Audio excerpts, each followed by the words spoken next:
પ્રધાન નરેન્દ્ર મોદી ગુજરાતની મુલાકાતે આવી રહ્યા છે ત્યારે 27 મેના રોજ ગાંધીનગરમાં પીએમ મોદીનો ભવ્ય રોડ શો યોજાવાનો છે, જેના પગલે આજે ગાંધીનગરમાં પીએમ મોદીના રોડ શોનું રિહર્સલ કરવામાં આવ્યું હતું।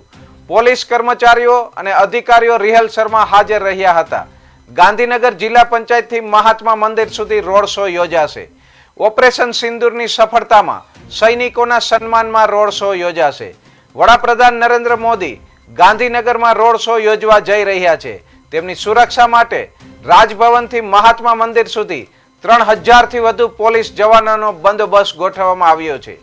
એસપી કક્ષાના 10 અધિકારીઓ દ્વારા સુપરવિઝન કરવામાં આવશે, તેમજ પોલીસ અધિકારીઓ અને જવાનોની 3000 ની ફોજને તૈનાત કરવામાં આવશે। ખાસ કરીને રાજભવનથી લઈને મહાત્મા મંદિર સુધીના રોડ શોના રૂટમાં સજ્જડ પોલીસ બંદોબસ્ત રાખવામાં આવશે।